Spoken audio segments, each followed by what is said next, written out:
وإن تزلزلت الجبال وإن عصفت العواصف فيثبت على الحق.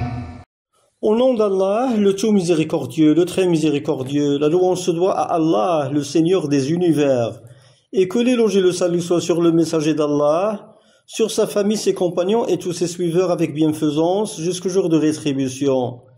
Ceci est un extrait important de l'érudit savant cher docteur Mohammed Aman Ben Ali Al-Jami, qu'Allah lui fasse miséricorde, au sujet des châtiments moraux et des châtiments tangibles.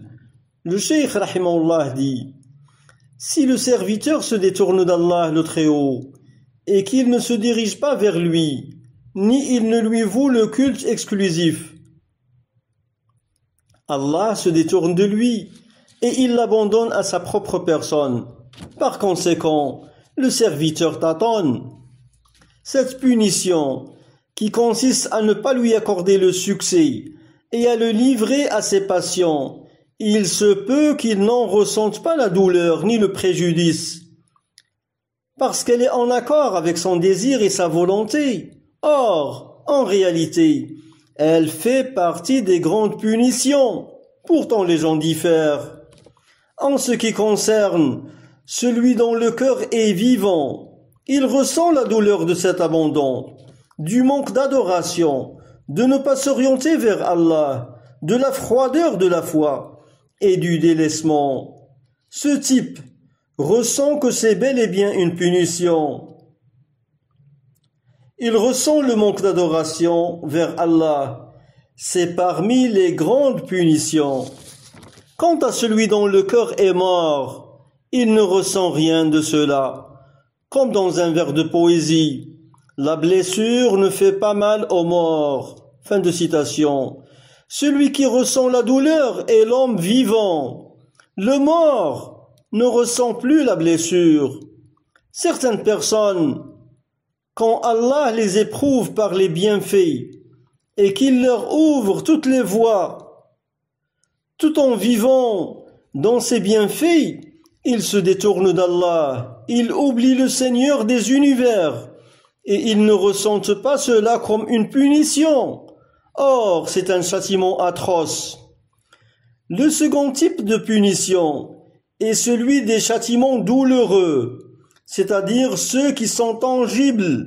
Après avoir commis des péchés, il est touché de calamités, de maladies et d'épreuves dans sa personne, sa famille et ses biens, ainsi que le supplice dans l'autre vie. Le commentateur dit: Allah le Très-Haut a réuni entre ces deux types de punitions dans sa parole. فَلَمَّا نَسُوا مَا ذُكِّرُوا بِهِ فَتَحْنَا عَلَيْهِمْ أَبْوَابَ كُلِّ شَيْءٍ. Traduction approchée du sens du verset. Puis, lorsqu'ils eurent oublié ce qu'on leur avait rappelé, nous leur ouvrîmes les portes donnant sur toute chose.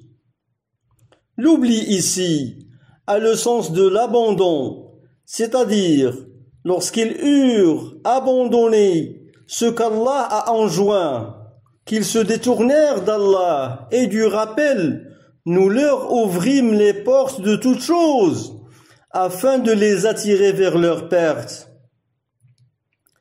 Ils ont joui de toutes choses, bonnes et mûres. Ces bienfaits les ont rendus plus vaniteux et plus insouciants vis-à-vis d'Allah, le Très-Haut.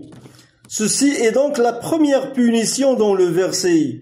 Ensuite, Allah dit: حَتَّى إِذَا فَرِحُوا بِمَا أُوتُوا أَخَذْنَاهُمْ بَغْتَةً فَإِذَا هُمْ مُبْلِسُونَ. Traduction: jusqu'à ce qu'ils eurent exulté de ce qu'ils avaient reçu. C'est une joie d'orgueil et de vanité. Ensuite, il dit: أَخَذْنَاهُمْ بَغْتَةً. Nous les saisîmes soudain, c'est-à-dire par le châtiment tangible et douloureux. Il s'agit du verset numéro 44 de la sourate Al-An'am, les bestiaux. Cette deuxième punition, tangible et douloureuse, est une conséquence de la première punition qui était morale et dont beaucoup de gens ne se rendent même pas compte. Fin de cet extrait, et nous postons la source en langue arabe sur notre canal Telegram. Walhamdulillahi Rabbil Alamin.